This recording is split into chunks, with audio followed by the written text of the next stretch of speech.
position of power, I don't know, but a position of trying to make a change, yes. It's not always easy.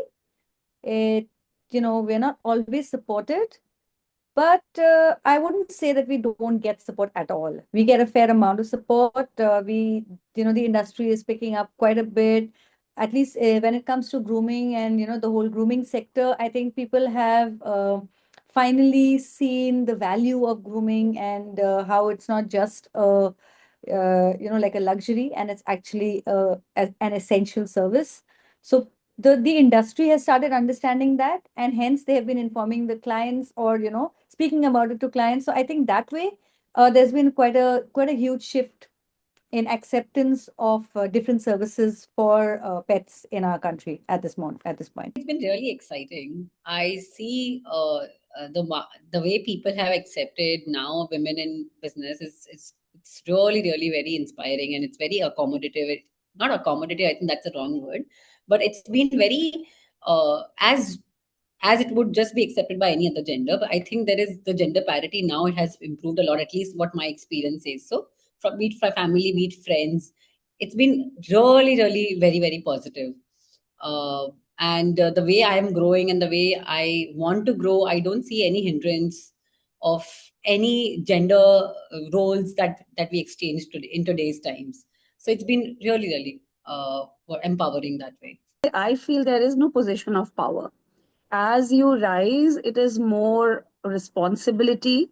And when you have so many careers to look after or to care for, then of course, it's empowering, yes, but it also, like there's so much of guardrails that you work with on. You should always be as correct as you can and do as right as you can to lead by example and not just by preaching.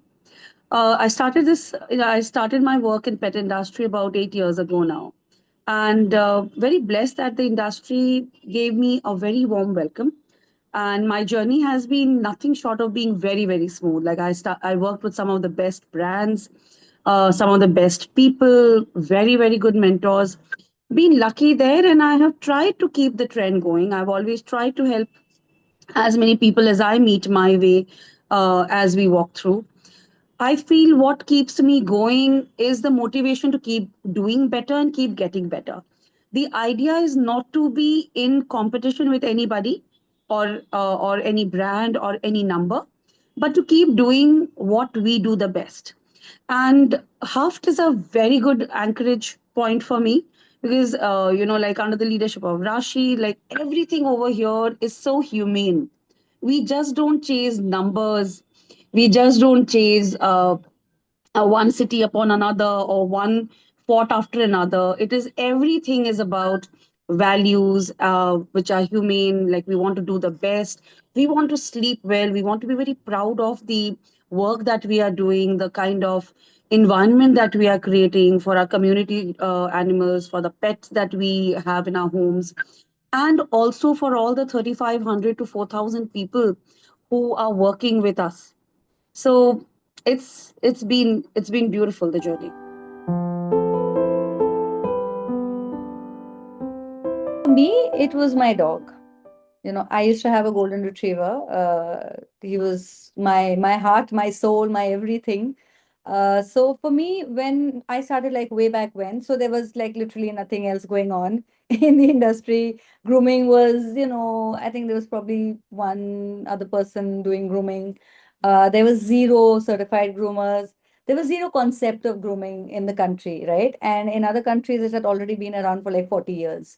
So to start, it was that the want for me to provide something for my own pet. Every time I wanted something for him, I'll be like, oh, I want this, and oh, it's not available here. Oh, damn, it's not available here.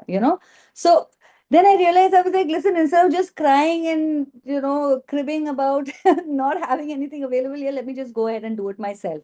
So and it was a huge gap, right? So I kind of saw that gap, and I was like, okay, even if it is not going to be, I didn't know what I was getting into at all. I came from a different background, right?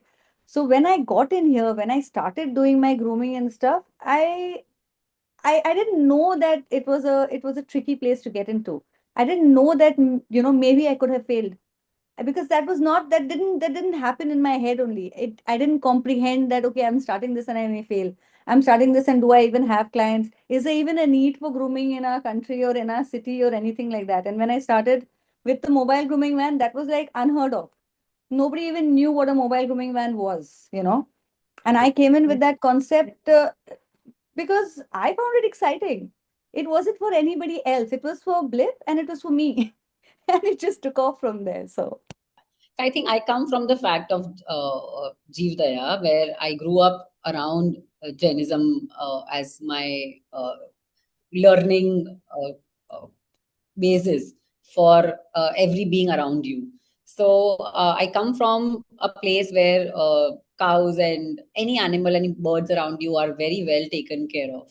So when I read the industry and when COVID happened, I was teaching a lot of students. So we just thought, okay, why not make something which is very comfortable and very eco-friendly and very nature-friendly for animals? Because when we read about the market, it's completely nylon heavy, it's very plastic based, it's polyfilled toys. So there is so much of space to create something which is as wonderful as we have for humans, natural clothing, natural whatever, home linen or etc., whatever around in our ecosystem and our lifestyle. We wanted to create something similar. We want to give similar lifestyle to the animals that come to us or that stay with us. And so the base concept is Jeevdaya, where we do every design decision that we take, we make sure that it is completely safe.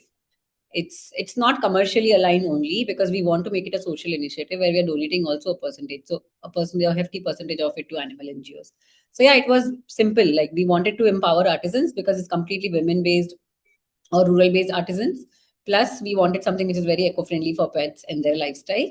And we wanted to create an ecosystem which gives back to the society, which is for animal, like to the animal NGOs who are taking care of the street animals.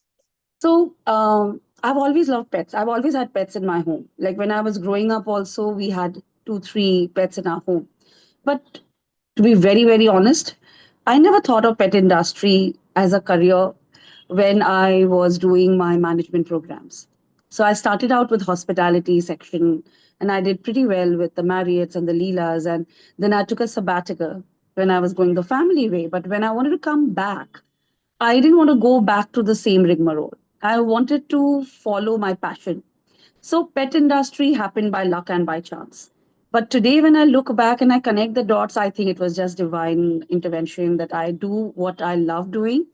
And then the job never feels like a job. It's every day it feels like I'm growing as a person, as a professional, and I'm doing things that I love to do, taking care of animals who are voiceless, who need more people like us with a higher, EQ than just IQ. And yeah, it's like eventually I got drawn to the segment, but that it was that my plan from the beginning. No.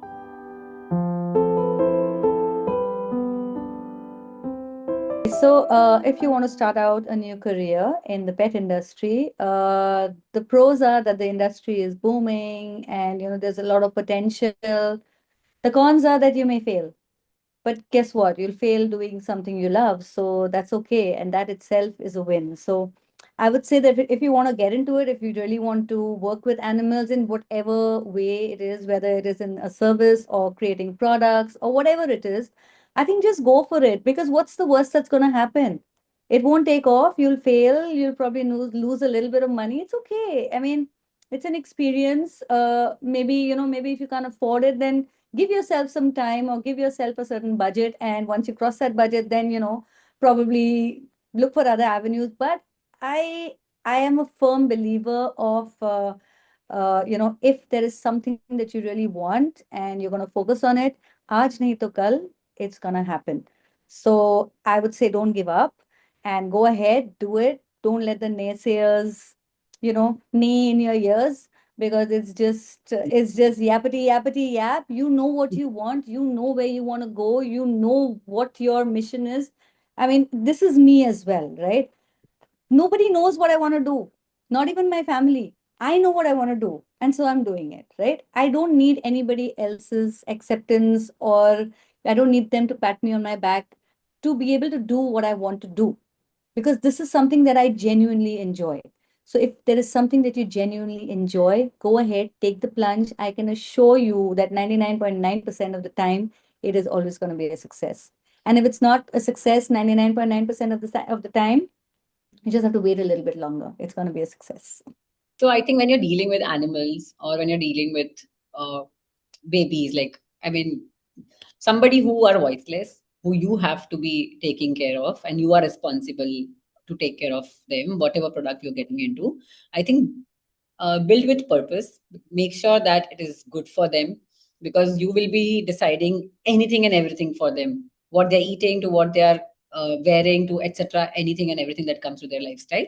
So I think build with purpose, and don't rush for the outcomes. I think, yeah, sooner or later, as Andrea mentioned, it's gonna happen. If you have the right mindset and if the right will, things gonna just fall where you really want.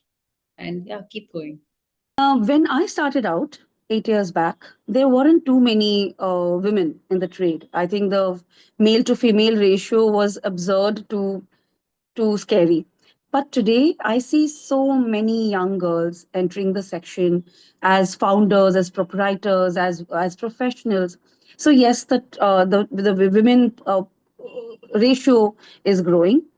My advice to all the young girls who are, you're out there and who wants to consider various segments for their careers, I would say jump in.